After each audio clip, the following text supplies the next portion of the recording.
Let's talk about the Xiaomi Mi 9T Pro. This all-screen phone packs flagship spec across the board, but costs £399. Too good to be true? That's what this video is all about. But before I jump into the phone, if you're not already subscribed, please do. It's how you stay on top of everything that I do. Right, back to this. This phone just looks instantly stunning. Like, the screen is 6.4 inches, full HD resolution, super AMOLED display, over 400 pixels per inch, and the viewing angles are very, very good.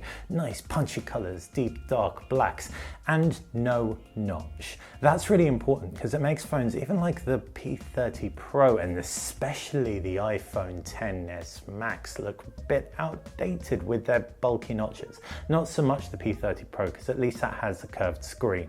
This phone though doesn't have a notch. It doesn't need one because it packs a front camera that pops up and illuminates all at the same time.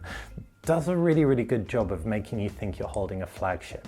The curved glass back melds into the polished metal frame really, really beautifully. And it's a really solid weight as well. It's not light, but if you look at the top, you've got a headphone jack. And it's also got a big battery compared to the original Mi 9. So all in all, the specs compensate for the weight. And if weight's done well, which it is here, feeling so very premium, I am definitely not going to be one to complain. Now, I do have bigger hands, so if you are thinking about this, check it out in store before you pick it up. At the base of the phone, there's a USB-C. There's also a mono speaker to the right of it. I don't mind the positioning of it because I don't cover up right-hand side mono speakers when I am gaming, and it's sufficiently loud. Those stereo speakers obviously would have been preferable. At the top is that headphone jack I spoke about and the pop-up camera, while to the right-hand side, volume button and power button.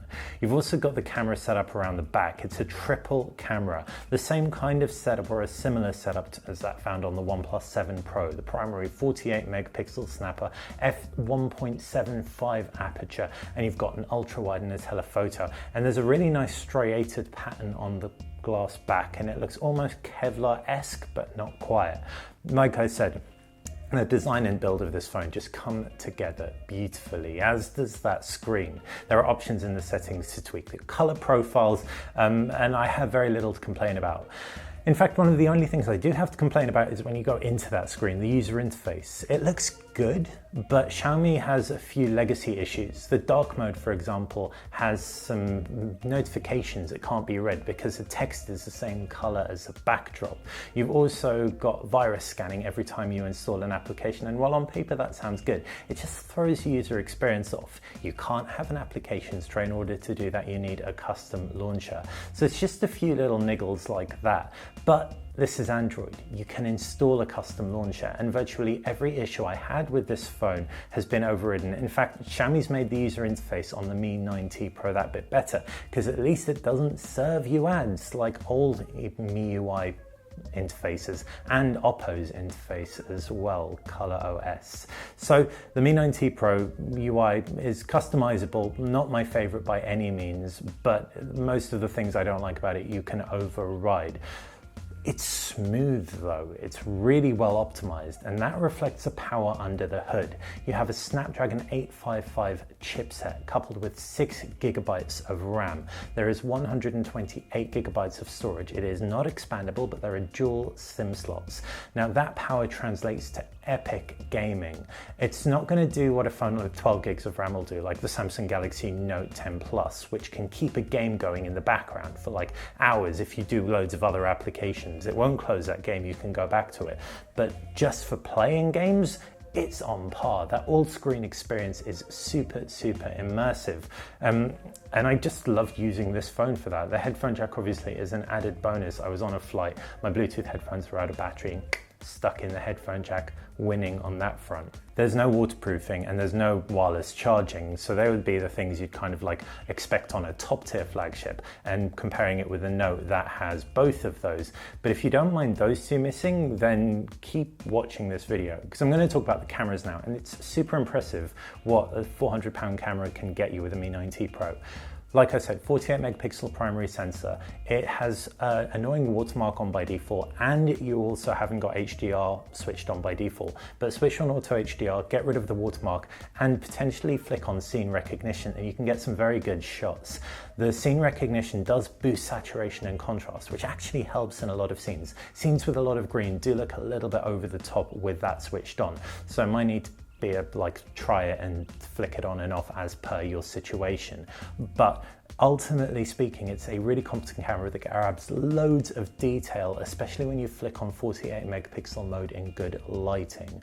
The contrast is a little bit high in terms of the dynamic range and the tonal nuances it captures. It isn't quite as up there as the P30 Pro, but it isn't too far off. And if you flick in manual mode, you can actually customize your image very, very extensively. There's no raw shooting though, but what's also cool is that it shoots video at up to 60 frames per second, and in 4K that is. In 4K, the 60 frames per second video doesn't have image stabilization applied, but the 30 frames per second video does.